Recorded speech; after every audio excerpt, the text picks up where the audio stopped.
This is Scott the Fix-It Guy. Our goal with our videos is to empower you to be able to do the repairs on your own and save a whole lot of money and also get that great feeling of having fixed it by yourself. Today we have an older Kenmore or Whirlpool dryer where the motor no longer works. It isn't turning, so we're going to unplug it and replace the motor. And we're going to take a Phillips head screwdriver, undo these two screws by the filter, and then we'll be able to lift up the upper panel by pushing in with a paint scraper in the upper right, upper left hand corner. We can remove a couple of screws at the top and we can pull off the front panel. Here's the motor that we'll be replacing it with. It's a more modern motor and the wiring is a little bit different. It comes with an instruction sheet that shows you how to install the wiring. It's not too hard, and the video is going to cover it too. So we've got the tumbler off, we took the belt off, took the tumbler off. Now we're going to get to the motor using a standard head screwdriver to pry off this spring clip that's on the front of the motor.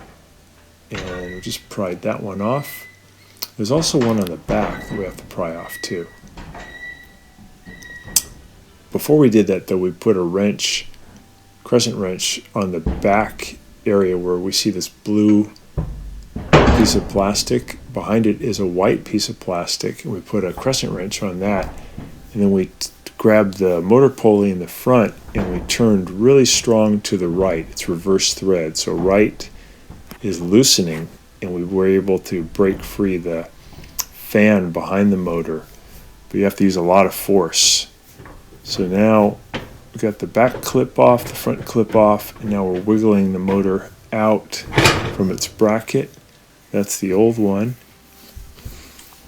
And this probably was in there for a good 15 to 20 years. Here comes the new one.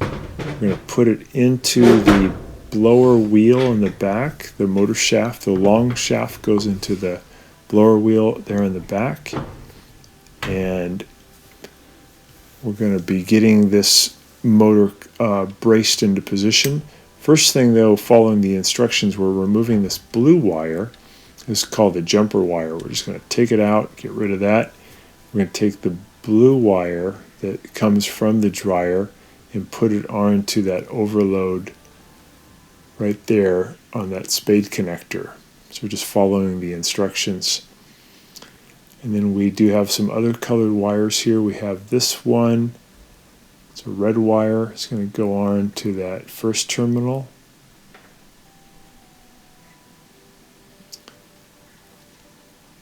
And we're going to cut out these little connectors that come with the motor.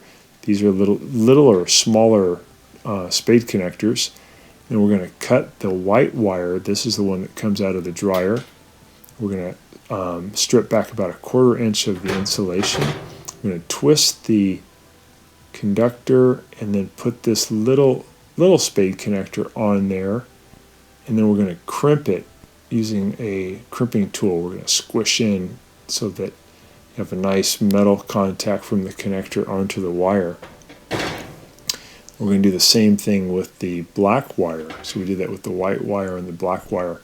The other wires, you don't need to do that. There's just two of the wires that come from the dryer that have to have these smaller spade connectors put on. And again, the motor comes with these two little smaller connectors. So we're twisting, braiding the wire, putting on the smaller connector, and then we're going to crimp it. And then the directions tell you which of the little terminals on the motor to put these on. And we'll be able to see it in the video too. So we're going to crimp it really tight.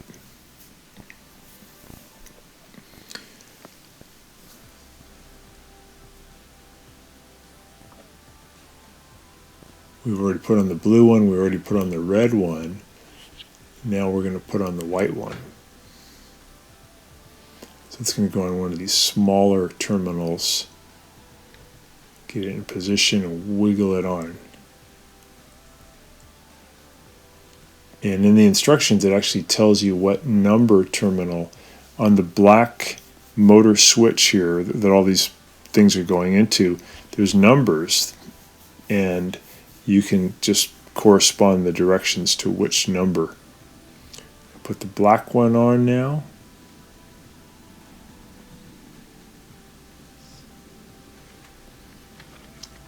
And we're left with one more red one that we're going to put on. That's going to go on the very last terminal. We'll see here in a second. It's going to show you on the video. Now we lined up the motor. The wires, if you notice, are down at about the 7 o'clock position now. So we rotated the motor.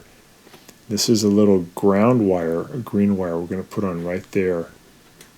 Right now we're putting that strap back on. We're going to put it in position and then use a big standard head screwdriver to knock it down and to where it's locked into position. We do the same on the back too. There's another spring clip just like the one on the front.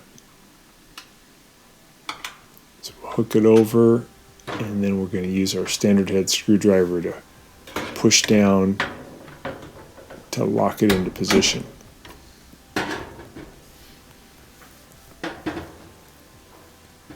Okay, got that.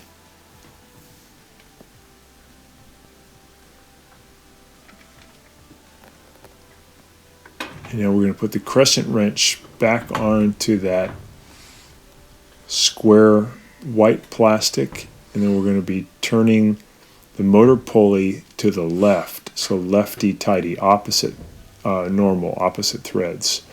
We're going to use our wrench to tighten that a little bit beyond finger tight. So put our vice grip on there, and we're going to turn to our left to tighten it. Now we're using a Torx 15 bit to take off this screw that's on the motor switch, and we're going to pull it out and then put the green ground wire on that switch, and then put the screw back in and then tighten it, and that gives us a nice ground connection. So now we have all the wires on, and just going to take a look at what those look like when they're all on.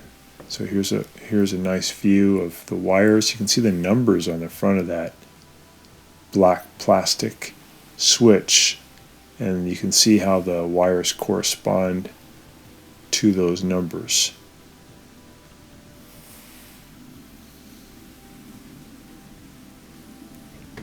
And that's it, and then we just go ahead and put the tumbler back on, the belt, put the panels on, and you are done. So thanks so much for watching, and please subscribe when you get a chance.